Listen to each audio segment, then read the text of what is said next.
Welcome to episode 99 of the Daniel Yoris podcast with today's guest, Peter Tzemis. Let's go. Episode 99. Here we go. Petey, what's up, baby? What's up, man? How are you? I'm good. Welcome back from Colombia. Let's see. Episode 25 was the last time we did this one-on-one, and then we did another one a little after that with Steven. Yep. But a lot has happened since then. It's been like almost a year, a little more than a year now. Yeah, man. You're almost at episode 100 now. This is cool. Yeah. 99 is a lot. And people have been saying to me, I think I said this in the last podcast, like, oh, that's so great that you're like on 99. But it's also like, I just did what I said I was going to do, which is like publish one episode a week, stay consistent and like do that. And it's like, I think this is something that like you have this hanging in your room. I noticed this today and I knew this from before, but like your life is 100% in your control or your responsibility or whatever. And this is something that I say in reference to fitness all the time as well. It's like, I just said I was going to do it. And so I did it. And here we are. Yeah, man. Just imagine people did that. They said they're going to go on a diet and they just stick to a diet. I wouldn't have a job, which would be great. I think working myself out of a job would be fantastic for the world. Yes. But not good for my wallet, but good for the world anyways. You blew up on Twitter yesterday. Let's talk about this because we're gonna try and run through a few things here and we're gonna try and not get too far off topic. Okay. But talk to me about what happened on Twitter yesterday. Yeah, so I have a pretty small Twitter following right now.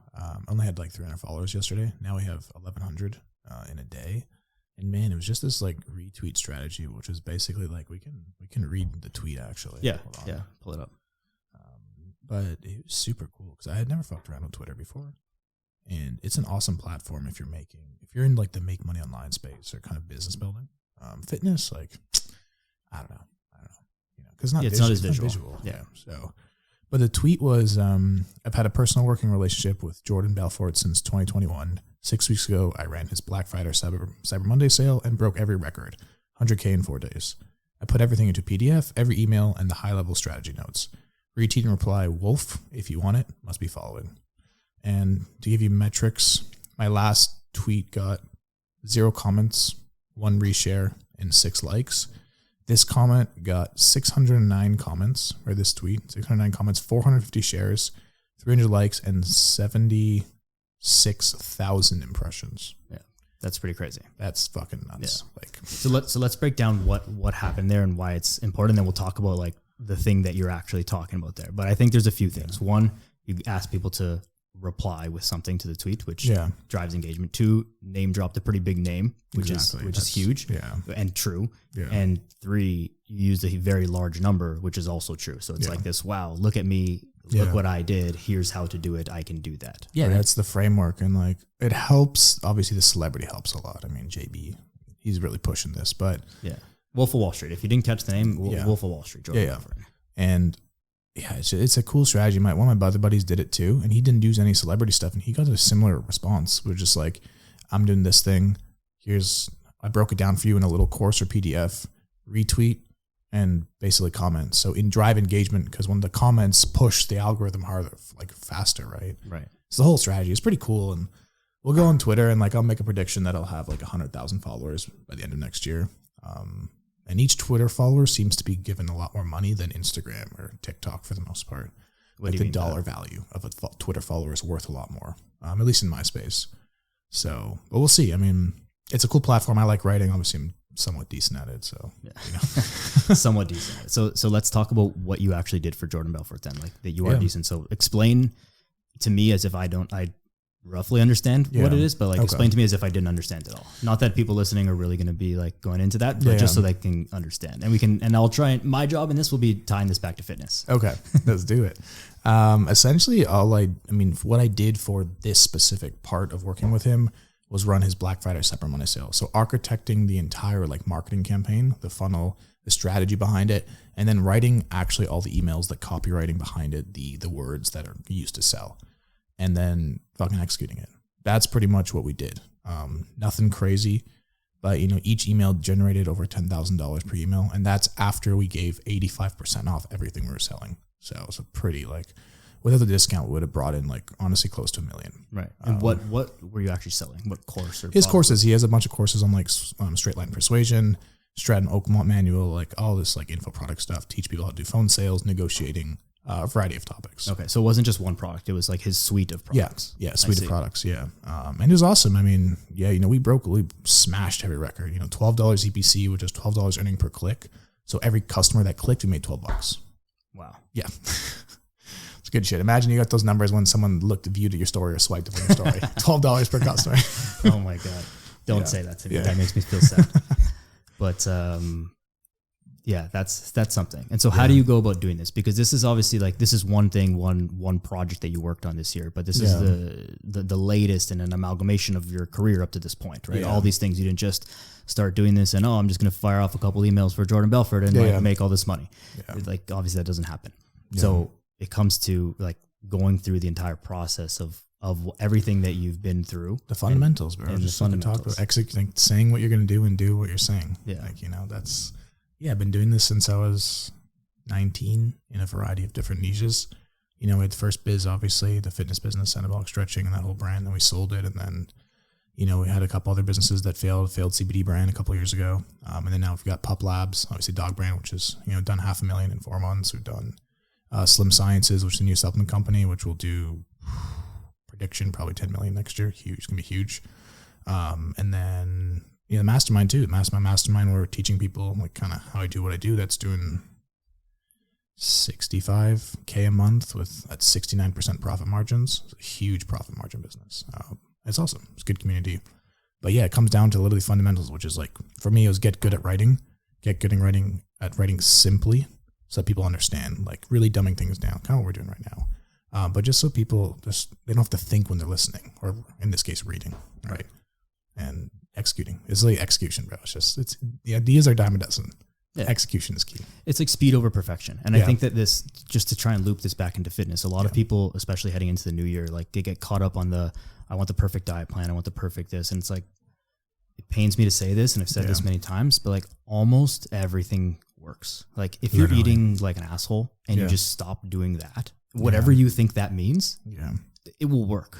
And so if you just stop trying to chase the perfect thing and just do it, start writing something, start a diet, start a workout program, whatever it's going to be, it's going to work for you. And it pains me as a perfectionist, kind of whatever science guy who tries to find the best way, optimal way to do things and wants to do things the right way. It pains me to admit that, but it's just true for 99% of people. Yeah. I used to do a lot of optimization stuff in terms of just my life. And I'm just now, especially after a lot of the therapy we've done, it's just bro, just execute on the fundamentals. You don't need to optimize shit. Just do something every single day that you said you're going to do. Diet, man. Just eat less calories. Doesn't have to be the same fucking diet every day. Doesn't have to be the same food. Doesn't have to be the same macro ratio. Bro, if you just hit the calories, that's it. You lose weight. Yeah. Or gain weight, depending. Yeah. And whichever way you want to go about creating that deficit too. Doesn't matter. Someone messaged me yesterday, what do you think about the carnivore diet? And I said, the carnivore diet seems to be good for some people who have severe autoimmune disorders in healing that. It seems to be good. I don't I have no experience with it personally. Yeah. Other than that, it's just a roundabout way of eating less. If all you eat is steak, you're going to eat less calories. And that seems like a miserable way to go about living your life. Exactly. If that's the only food that you eat. Yeah. But it would definitely work. And I think I said even if you have to do that, if that's the thing that you have to do to make yourself eat less calories, you need to seriously evaluate what's going on and psychologically for you, that you need to have that strict of restrictions just to make yourself eat a little bit less food. Yeah, there's some emotional, a lot of the emotional stuff involved in weight loss, weight gain, stuff like that. But yeah, dude, carnivore diet sounds like paleo, 10 years ago. Sounds like keto diet, which was originally the Atkins diet in the 80s, and the Body Opus diet, which was originally carb cycling. It's all a marketing cycle, basically. Yeah, man, just executing the fundamentals. That's literally the name of the game in every area of life, I would say. Yeah, we both went to LEAP, which was this youth leadership program, when we were much younger, and you've still been involved since then. And one of the things that I always remember from then, and I always circle back to, is the concept of copy genius. That we won't name the guy, but he always talks about. And that's exactly what this diet stuff sounds like. It's it was keto, it was Atkins, it was whatever. And it's the same thing. And it's from a marketing perspective, it worked. Mm-hmm. When it got on the scene, it blew up. It helped a lot of people. It also made a lot of money through the books, the cookbooks, and the whatever that was sold with it. Well, coming back to the JB stuff too, all the emails I wrote, I had written stuff like that before, and I'd seen the performance in the past and other metrics. And I'm like, I know this stuff works. It'll be amplified with JB's brand. I need to tweak it, obviously, clean it up a bit. But man, it's just swiping genius and just tailoring it. And that's what I do in pretty much every single area of my life now. This tweet was the same. Swipe my buddies, Eric. Smashed it on Twitter, the same style of tweet. Yeah. Yeah, dude.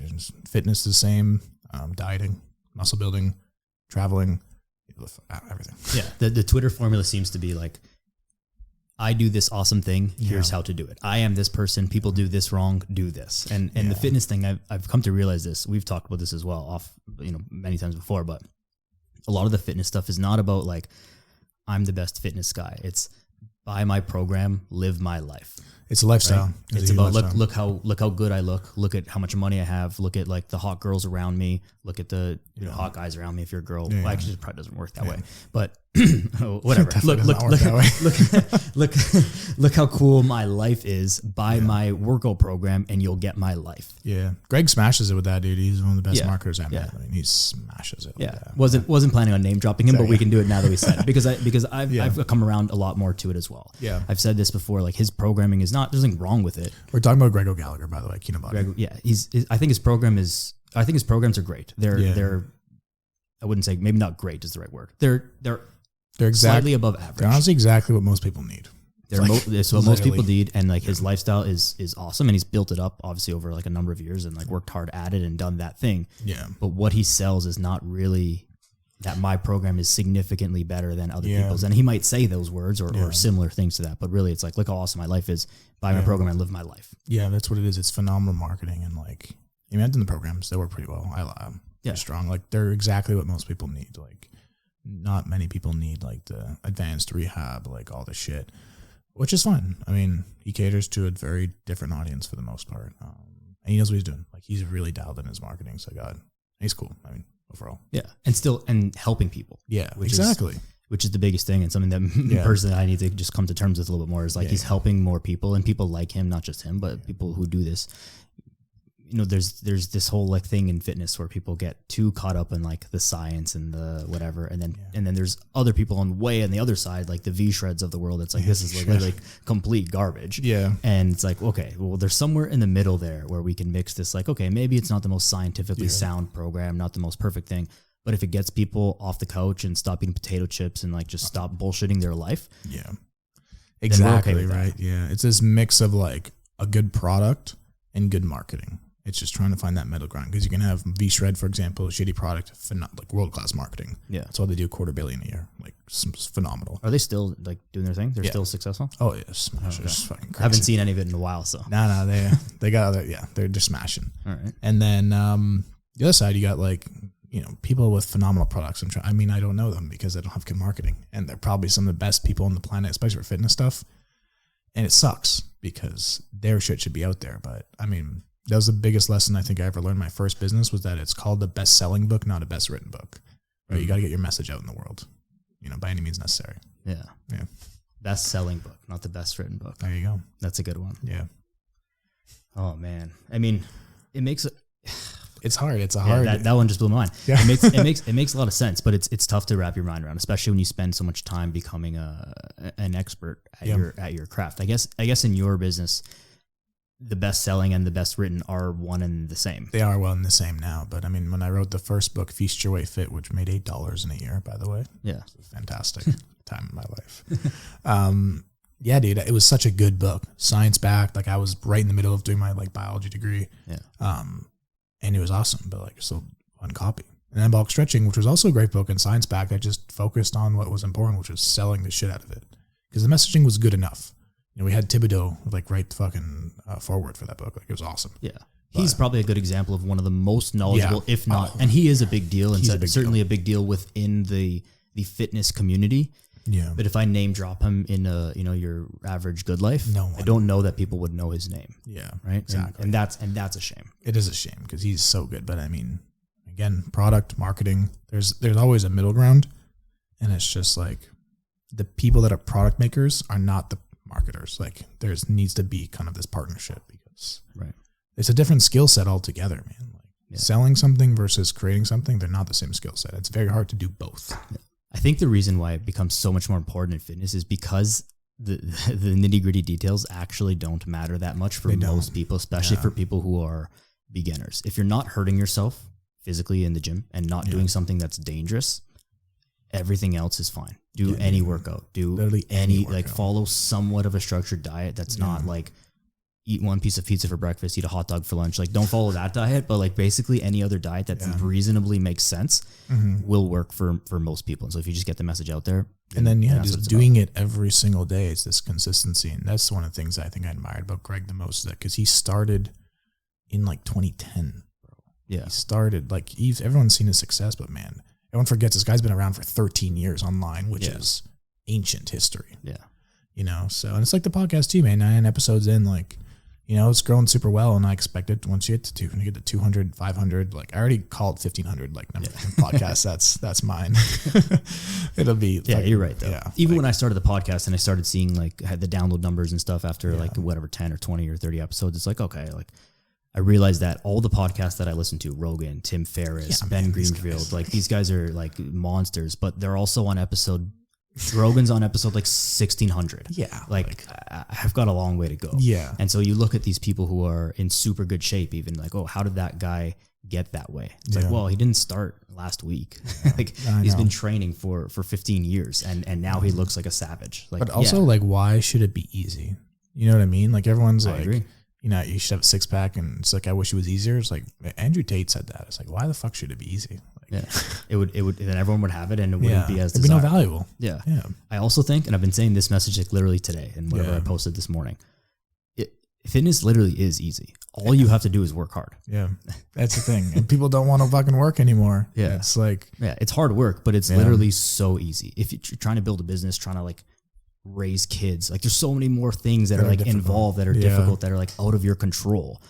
Fitness, all you have to do is go to the gym regularly for a long time. Not even regularly, just like go 3 days a week, man. You get whatever, 3 days a week.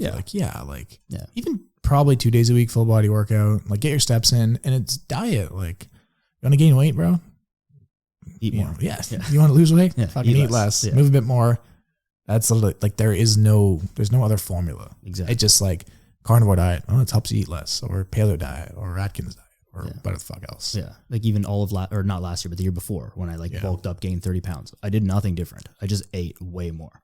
And then when I lost weight after that, I didn't do anything different. I just ate way less. And that was it.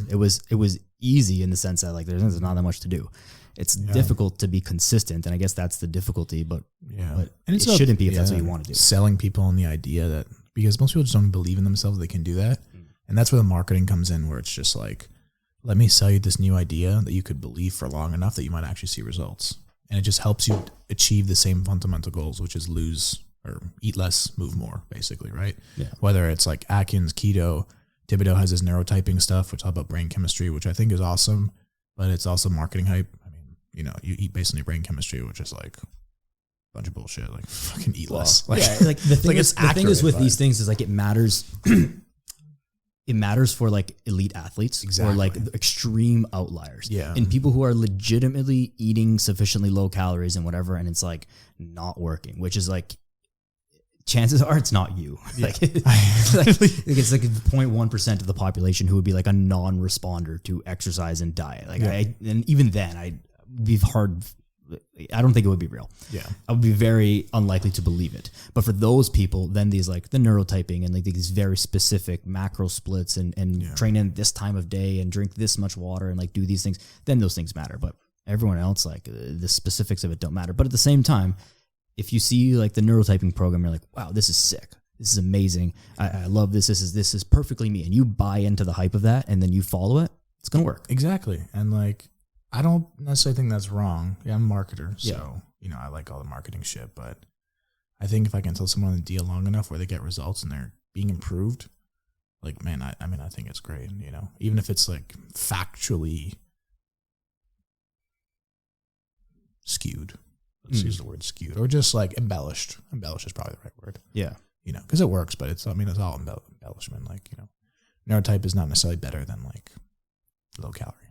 Which is not better than carnivore. Right. And it's all, yeah. It's all, and everyone's like talking about all the blood markers that are improving. Well, like, yeah, man, like if you lost 30 pounds, like your blood work's going to look better. Like even if you lost it eating fucking Twinkies, like your blood work is right. It's like the same data that they say is like skewed in like vegan diets. Like they also skew the data in their direction. Like when a vegan, like a study will come out and say like, oh, red meat kills people. Yeah. And it's like the red meat that they're using is like a McDonald's hamburger, which also includes the bun and fries and like and all the chemicals, and a full Coke and all the stuff. And it's like, well, okay, was it the red meat or was it not? And so like a carnivore hardo will be like, oh, like fuck these vegans. Like they're using stupid studies and like, oh, you used the carnivore diet and lost 75 pounds and all your blood markers improved. It's like, well, was it because of the red meat or was it because you lost 75 pounds? Like that would also do it, whichever diet you used. People have they've stopped thinking in the world, honestly. Like people have not, they're so engorged in like their phones all the time. Like there's no downtime to just like shut the fuck up and like think about literally just anything. Yeah. And it's one of the huge advantages that I've now come to have is just like setting aside thinking time. And it's just, it changes the game just on every aspect of it. Just think about your actions, about what you want to do, about the decisions, about the long-term consequences, the second order consequences. Yeah. It's definitely something that people don't do. They don't think anymore. Yeah. Like all those, when we were living together in Florida, like just those walks on the beach, leave the phones in the room and just walk and like, it's just nature and that's it. Yeah. Good shit comes out of it. Yeah. Yeah. But continue that for forever. And even in the winter here and even in Colombia or even in wherever you are, like those nature walks, if you look at like famous people in history, Steve Jobs is one that everyone will know. Yeah. Every other philosopher and whatever, they all credit these like nature thinking walks that they called them. A couple of drugs too, but it doesn't hurt. It doesn't hurt. Done in a safe way. It could hurt. Safe way. It could definitely hurt. Yeah. You know, I don't know. I've had my own interesting experiences lately with that stuff. So that's listen, they're tools. There's many tools. Yeah. But they don't work outside of not doing the fundamentals. You got to do the work, man. Got to do the work. Yeah. And it doesn't have to be easy, which is something I want to go back to, is that thinking that things should be easy. I think actually one way to frame it maybe is pretend it's going to be easy to yourself. Like sell yourself on the fact that whatever you're going to do, one, you're able to do it. And two, it's going to be easy. I'm going to make X dollars and it's going to be easy. I'm going to lose X pounds and it's going to be easy. And if you tell yourself it's going to be so hard and like, well, then of course you're not going to do it. You might not get into it. Right. What do you think about that from like just a psychology marketing perspective? I think that like, the only issue with that, if you have this idea that it's too easy and you start seeing you get defeated right out of the gate, it's hard to keep that momentum. Whereas I'm a big fan of like cutting your expectations a bit and just trying to get the quick wins, even if they're not that big, just a couple wins, because that builds this momentum. Or when you do hit that sticking point, you can like push through it. Like when I had Feast Your Way Fit, like, I made that first sale, which was such a good win. It was the best money I ever, honestly, probably ever made so far. Yeah. And it was enough to push me over the next year to not making another, like any money. Right. But it was a quick win. And I needed that quick win. I've seen many careers where that's why the Atkins and keto diet works so well, because you get that quick weight loss right out of the gate, and it's just like, it's motivating, regardless if it's fucking true or not, if it's just water weight. Yeah, but you see the scale go down, you see your body flatten out a little bit, inflammation goes down. It's like, oh, okay, this is working. Let me continue to buy into the program. Exactly. So the quick wins are important. The easiness, 50-50. I mean, depends on where you're at. And like, honestly, I use the word intelligent or how IQ you are, but if you're higher intelligence, higher IQ, you understand like the difference between something being easy and you still having to work for it. There's a very small difference, but maybe the better word is simple. That most things are simple. You just have to do them. Yeah. And I think framing it easy is something that I've just been toying with the past couple of days. Yeah. But maybe it's not framed that way for for a reason. Yeah. Because most things are very simple. Just do the things that you are supposed to do. Yeah. I mean, for the most part, anything we've done or we want to achieve on this planet is already been done by someone else. And it's just about copying genius, literally. Yeah. There's very few things like outside of Pup Labs that I'm building. That's the only business that is completely brand new that no one's ever done before in the way we're doing it.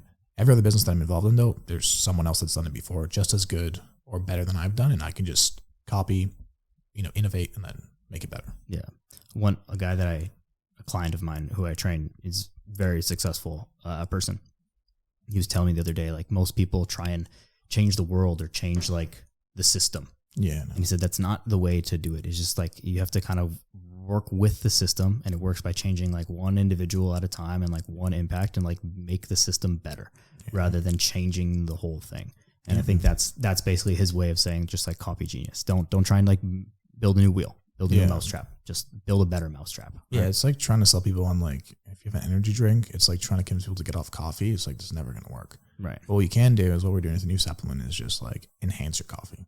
Right. Build into the routine, the ritual that they're already comfortable with, and just like change it that way. And then once you get in from the door, and then you can start kind of moving around that. But yeah, dude, you can't change people's like fundamental like beliefs. It's very, very difficult. Right. You know, something like Pup Labs only works because society has shifted in that direction. There's a gap that hasn't been filled yet, exactly. right? Where people got so many pets, dogs specifically, like over COVID, where cities were literally like out of dogs to sell, which is insane, but whatever. Yeah.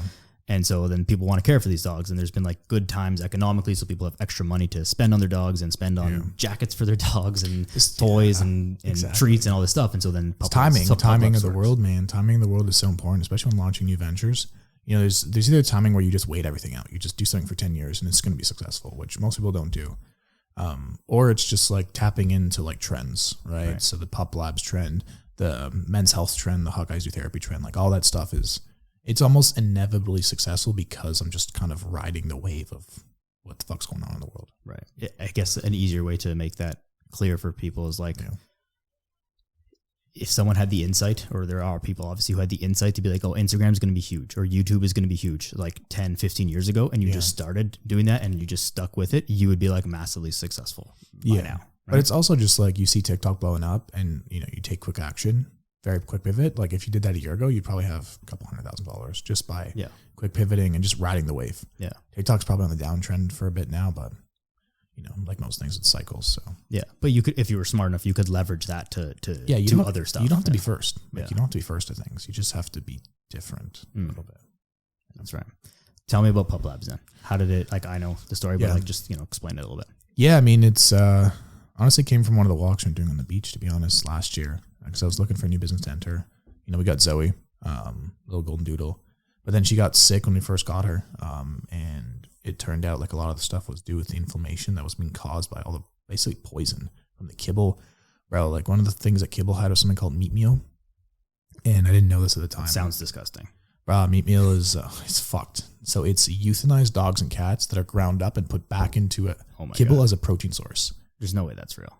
I'm dead serious. That's fucking disgusting. It's one of the best marketing campaigns. How is that legal, first of all? Because there's no regulation in the dog industry. It's run by $5 billion companies that basically do whatever the fuck they want. So it's like similar to regular supplement industry. Exactly the same. No. It's just that it's less regulated. That's the difference. Holy fuck. It's less regulated and there is just as much money and dogs can't speak.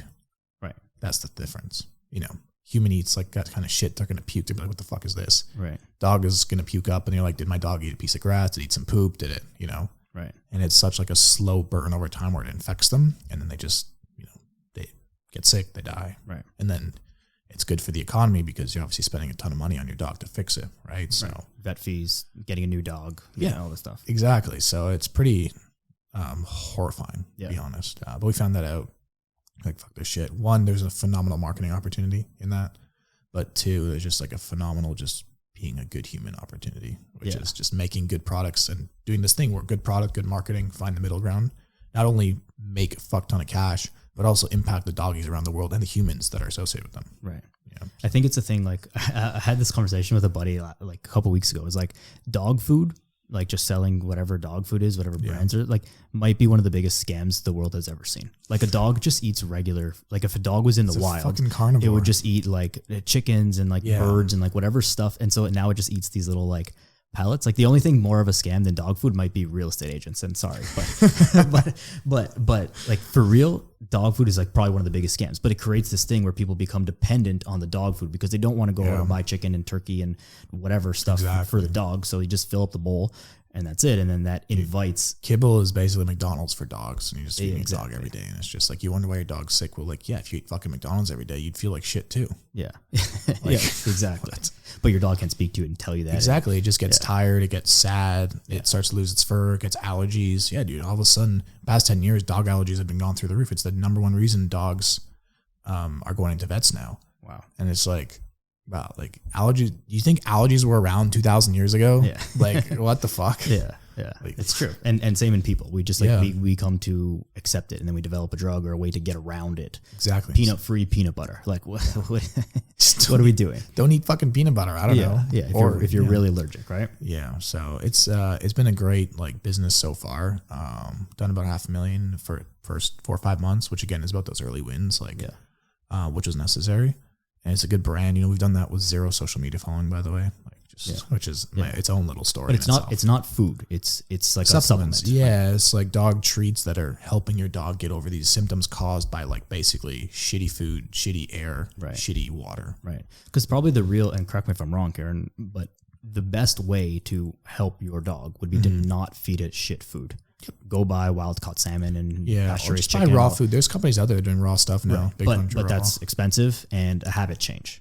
Exactly. And so instead of that, which you could do that, and people should probably do that anyways. We tell them to. But to help with that, then like supplements, same way humans take supplements because our food is trash, right? Exactly. And like, even if they're taking raw, I mean, oftentimes it's just, unless the human is very diligent about like, because dogs in the wild, they're not going to eat like beef every day. One day they're eating a bird, next day they're eating a deer, whatever they eating catch. Fish. Yeah. Most people are just like, let me just buy beef for my dog for the rest of its life. And it's going to be nutrient deficient. There are also some dogs that just over time, they develop so many like issues caused by all this crap that was in their system. They need help like purging it, almost like detoxifying it. And so that's why we kind of have the treats. And also some dogs are getting old. Like we have a joints formula, you know, they just need help, a little bit extra help so they can last longer and kind of just be their normal selves until it's their time. Right. It's so crazy that these things exist to me. And especially like even in human world, like your joints shouldn't deteriorate as much as they do. Like we shouldn't be fat. We shouldn't be unhealthy. Like everything that we're doing is just fighting against our built environment. Oh yeah. And it's then all about like businesses and stuff come up to do that, which is good because we need that because again, we can't just change our environment. We can't just destroy all the electronics. And I'm thankful for them. We wouldn't be doing this without the internet and all that stuff, but it brings, and not just the internet, but all of the stuff, the soaps that we use, the air fresheners, the cologne that you use, like the stuff you wash your sheets in, like all this stuff is like just slowly deteriorating us. Yeah. And then we have to do all this stuff to... Environment is huge, man. There's a whole study on if you put a great white shark in a fishbowl, it'll only grow to the size of the fishbowl, even though it can grow to 15, 20 feet. But you put it in the ocean where its environment is proper, it grows to 15, 20 feet, becomes a killer. Environment is just like, is everything. It's been like, I want to write a book on it one day. It's probably called like Climate Control or something like that. Climate being like yourself. But it'll be like... Your environment is literally everything. It makes or breaks you. You're around a bunch of bums, like you'll become a bum. You're around a bunch of killers. You either get exercise from the group or you become a killer. It's one of the two. It's sink or swim. Right. Yeah. The average of the five people we spend the most time with, right? Fitness too, though. It's just like, bro, if you have chips in your house all day, there is a point where you will eat that bag of chips. I don't give a fuck how disciplined you are. You will muck those chips when you're tired and you have a fight with like your spouse or your husband, whatever, you know, or you're just pissed off at work, boss yells at you. Right. And like, if it's not there though, it's impossible to fuck up. Yeah. The discipline game only lasts so long. And I think it's a worthwhile thing to exercise that discipline muscle because there's going to be times where if you never have stuff in your house and you go out to someone else's house and they have it and you just get so like crazy about like, oh my God, there's chips, there's candy, there's cookies, there's all this stuff. Like I think one thing that my mom did really well growing up and probably wasn't like really on purpose, just how we grew up, but like we always had stuff in the house. Yeah. We always have like a little bit of chocolate or something in the house. And so it was always accessible, which meant that I never had to like, I never got so excited when it was around because it was always around. Yeah, we want what we can have. Yeah. Exactly. And so there's definitely a balance to this. And some people have grown up without it when so restricted. And so then when you see it, then you have it. And so, but at some point you need to take that out so that you can like reset your, I think it's actually just a reset your mental state to understand that you don't need that thing. And that's what another thing that I like about just like low carb diets as well as the small wins and whatever, but we get so dependent on all this carby garbage. Yeah. That's like, if you just go without it for 2 weeks, realize like, oh, there's other foods that I can eat that isn't pasta 6 times a week. Like I didn't realize that I could just have other stuff. And so it resets like mentality, but yes, you don't want to flex your discipline muscle like that hard all the time because you will lose. Yeah. You want to set up your environment so it makes it almost impossible to fail. Literally. That's all it is. Yeah. Like in every area of life. Yeah. And that's part of the reason why you're living where you're living and spending less time here because it's not as conducive conducive for many reasons, weather being Yeah. one and probably one of the biggest ones for the way that you want to live your life. And obviously your work and job allows you to do that, right? Yeah, and just like, yeah, I mean, in Colombia, everything is dirt cheap there, and it's an awesome, like, high quality life. You know, the people there are great, very familial, very like community oriented. But also, I mean, we've got chefs, maids, personal trainers, and it's all within like a normal budget. You know, penthouses, like and it just makes my work so much easier to execute, which then makes me more money and more impact in the world because I'm living there. It's also not cold, so, you know, that helps.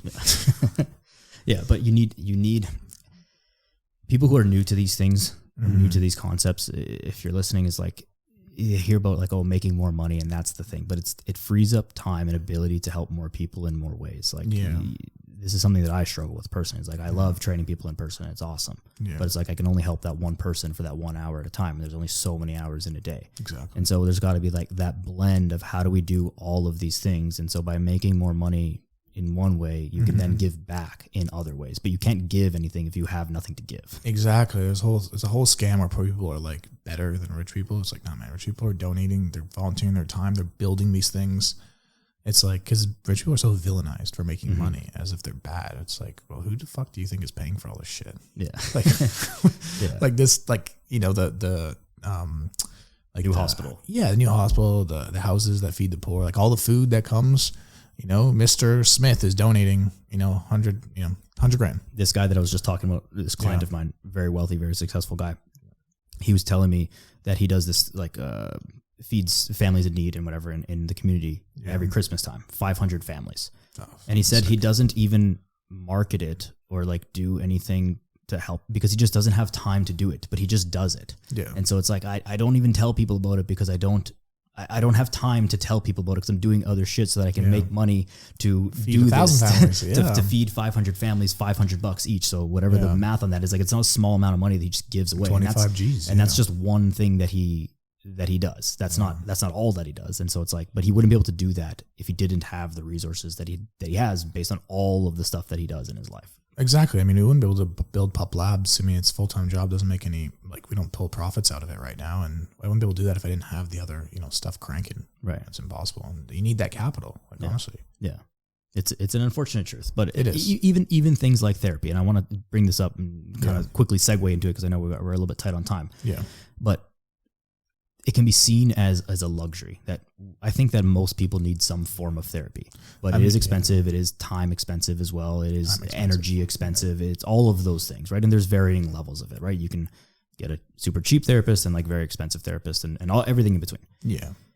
But it's something that we need to like talk about and promote and destigmatize. And I don't really even like using that word because I don't think it's that stigmatized anymore. I think there's so much awareness about it now that I think we've passed the stigma. I don't think you'd have to be a real asshole to be like, to be a friend and someone comes to you like, hey man, like I'm struggling, I'm feeling depressed, I'm feeling this, that. And you're like, yeah, fuck you. You're such a pussy. Like what kind of asshole would you have to be to do that in this day and age? Like that's horrible. Yeah. So I think most people are at least understanding. Maybe they don't know how to help, but they're at least understanding, but we need to just continue to just promote that and like make that accessible to people, right? Yeah, there's that whole thing you just said, there's so much to unbox there around, I mean, everything. The depression itself is its own, like,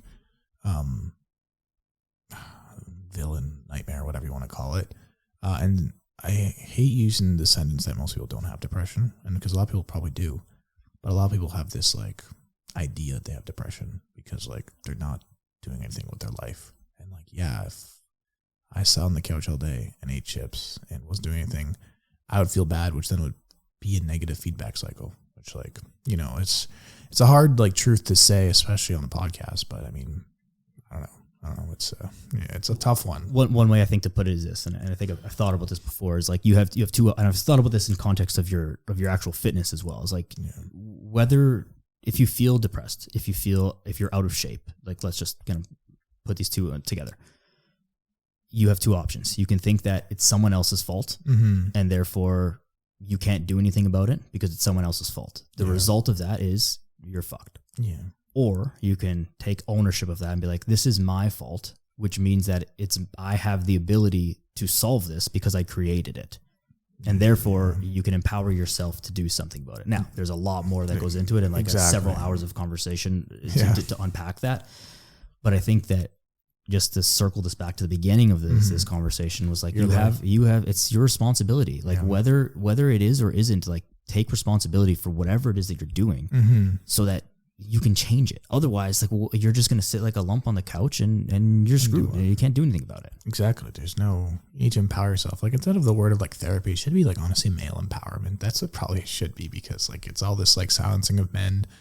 And therapy is probably not necessarily the appropriate word to use, because there's a little bit of like tabooness behind it. It's honestly just like, fuck, it's doing the work on yourself. I think it's also an implication, and just because of the language, an implication that something is wrong. And exactly. Something doesn't have to be wrong to seek therapy of some sort. Yeah. Right? And it's just like doing the fucking work, man, on yourself. And therapy can be talking to someone. It can also be going to the gym and burning off steam and working on yourself. It can be sitting at your computer and fucking writing. It can be doing this podcast. Like it's therapeutic in its own way. Yeah. There's a lot of like forms of therapy. It's not just like, let me just spill my emotions to another human being. Yeah. It doesn't have to be like, these are things that get stigmatized. Yeah. Crying, sitting in a chair, some weird doctor taking notes about your life. It's not about the crying. It doesn't have to be that. It's about processing the emotions. And if crying is the way you process it, then do it. Because by not processing emotions, it gets stuck. And that stuckness not only creates like blocks in your own ability to see and like make proper decisions in your life, both from a business standpoint, personal standpoint. You see all these people like, bro, honestly, if most people got enough therapeutic intervention, they probably lose a ton of weight without dieting, because they wouldn't have all these blocks weighing them down, which they're trying to stuff down with more food. Like half the people just get overweight because they feel bad about themselves. It's not even like 100%. Like it's crazy once like you make that shift. And yeah, I mean, that's why the new clothing brand, like Hot Guys Do Therapy, I think it's already started a fight in Colombia, so yeah, it's gonna go. That was a weird video, but 100% agree with you. I think that for real, more people need to seek a therapist of some kind, rather than a nutritionist or a trainer for weight loss or coach. Man, it's called a fucking coach, not even a therapist. A coach to get this up right, because people focus on the physical health so much, but like, man, the brain runs the body at the end of the day. Yeah, because again, to harp on this so much through this podcast, but like almost everything works. It's about making the decisions to make it, to actually do it. And what's keeping you from that decision is whatever's going on in your brain, in your head, and in your heart. Yeah. And if you can fix those things, then you'll be way easier to make the right healthy decisions, to eat healthy food, go to the gym, blah, blah, blah, that you can actually do it. And so you have to fix that shit first or concurrently. In order to get wherever it is that you want to go. It's not about fixing. It's just about tweaking it in the right direction. It doesn't have to be like fixed 100%. It's just like little pivots in the right way. You know, an airplane takes off. If it's off by like 1 or 2 degrees, if it's supposed to go to Bahamas, it ends up in like Hawaii. Yeah. Bro, that's 1 degree off. Like you're the same way as a human. Like you're a 1 degree, 2 degrees off. Like you're ending up in the wrong direction. And it's about just course correcting as you go through certain life to achieve whatever your goals are.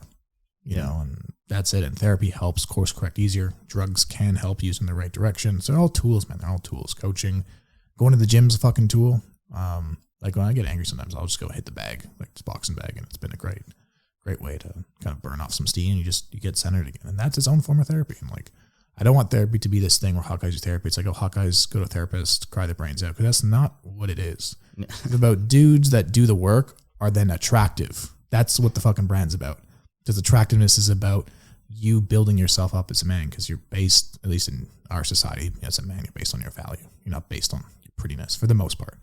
You know, so if you're confident in yourself, you're confident in your abilities, you bring to the carry world. Yourself well, you add value to the world, right? Like these are the things that are attractive in different ways, but in men and women. And if we can just do that, then you'll be more attractive mate in business and in your personal relationships and everything. You make more money, you're happier, you get better girls or guys, whatever, you fuck with. And I mean, the life gets better across the board. And then if your life gets better and you start bringing children into the world, you have better children that come into the world, which then moves humanity forward. There is like a very long-term play. It's not just like this egotistical, selfish thing. Like Peter wants to make a bunch of money off like therapy because it's a trend. It is, I mean, part of it, but like, I'm just recognizing the opportunity, but also because like, but it's mutually beneficial. It's helping everyone. So yeah, exactly. And like, it's pushing a conversation that probably needs to be had 10 years ago, to be honest. And I've seen in my own life, you've obviously known me be pre and post kind of intensive with Brent. And it's, I mean, once you get, the word is alignment. Once you get aligned with your shit, things just like happen very fast, and you just start to become Because I think we're all born how we're supposed to be, and we get all the shit in society put onto us. And the goal is not to like unlearn things, is to excavate who you really are. Like all this excavation from the shit. And then when you can kind of really put yourself in the world. And I think the reason we admire kind of all the celebrities for the most part, the people that are really creating good art in the world, is because they've excavated and they're being their true self. And we're like, fuck, I wish I could be that person, which you can. It just takes fucking work. And you need to take the responsibility. Yeah. I think understanding that those people who have the things that you think that you want are also just people just like you and me and everyone else listening. Literally, they're just human beings. They're just humans. They've done different things and maybe they've had their lucky breaks and whatever, but you also create your luck and you create all that stuff. So, but you can do that stuff too. And, and moving quickly, I know we're just running really tight on time, but like moving quickly is a big part of that too. Pivot quickly. Speed. Like you said about the being off by 1 degree. Yeah, dude. If you notice something's off, change it now and don't fuck around. This is what I've been saying. I've been saying this for 2 months now about people and their New Year's fitness resolutions. Why would you wait till New Year's? Exactly. It's important to you, which it is. Do it now. Like don't fucking wait. If it's important, do it now because you're only putting yourself further back. Yeah. So just find whatever you need to become in alignment with and get aligned. Yeah, it comes back to thinking time where it's like, when you move in the wrong direction, not only are you moving in the wrong direction, but you have to backtrack after. It's a pain in the fucking ass. It's a waste of time. And so that's where like all this thinking time comes in, where it's like, all right, the second order, third order consequences of like, if I make the decision, where do I end up in 1 year, 2 years, 3 years, or 3 months, 6 months, 12 months, both business, personal, fitness, doesn't matter. And if I can avoid having to backtrack, you get ahead so much faster. Just that alone changes the game. Yeah. Yeah. I think that's a good place to leave it for people to think about. Obviously, we're going to do this again. You already shotted episode 150 and 1500, and there'll be more in between that. Yeah, yeah. When can we expect Hawkeye's Do Therapy stuff to start coming out and giving the Pup Labs contact info and all that? Yes, Pup Labs is puplabs.com. Just use the code FAMILY, I believe, is 20% off for all the DY peeps. And then for Hawkeye's Do Therapy, again, all the merch getting sorted now. I'm guessing like Valentine's Day is probably like my launch date. Just why not? About 6 weeks. But yeah, we got 3 sweaters in the world right now, and one of them has started a fight in Colombia. Yeah. So curious to see how this goes. Yeah, it'll be good. It'll be good. I'll throw all that stuff in the show notes as well. Yeah, bro. Your website and people can contact you and whatnot. Yeah, throw the Twitter. Let's get the Twitter going. Your Twitter's just at your name, at Peter Tzemis? Yeah, it's at Peter Tzemis. We're at 400 yesterday, 1,000 today. So we'll see where we are. And beatyourcontrol.com. Yeah, that's the marketing blog. That's kind of just like my shit that I talk about for marketing. It's very technical, very like heavy marketing, but if you're interested in that stuff, yeah, Be Your Control is a great resource. Yeah. It's a lot of fun if you're into the heavy marketing optimization, kind of internet business building kind of stuff. Amazing. Yeah. All right, man. Let's cut it off there. Until the next time. Love you. Love you too, bro. Peter Tzemis on Twitter, Pup Labs, Hawkeye's Do Therapy, beatyourcontrol.com. All links will be in the show notes as usual. At Daniel Yours on Instagram and Twitter and whatever. And that's it. Share this episode with a friend. Take control of your life. Be responsible for yourself because that's the thing that matters the most. It moves the needle the most. Yeah. Go outside. Be a good person. And we'll see you next time.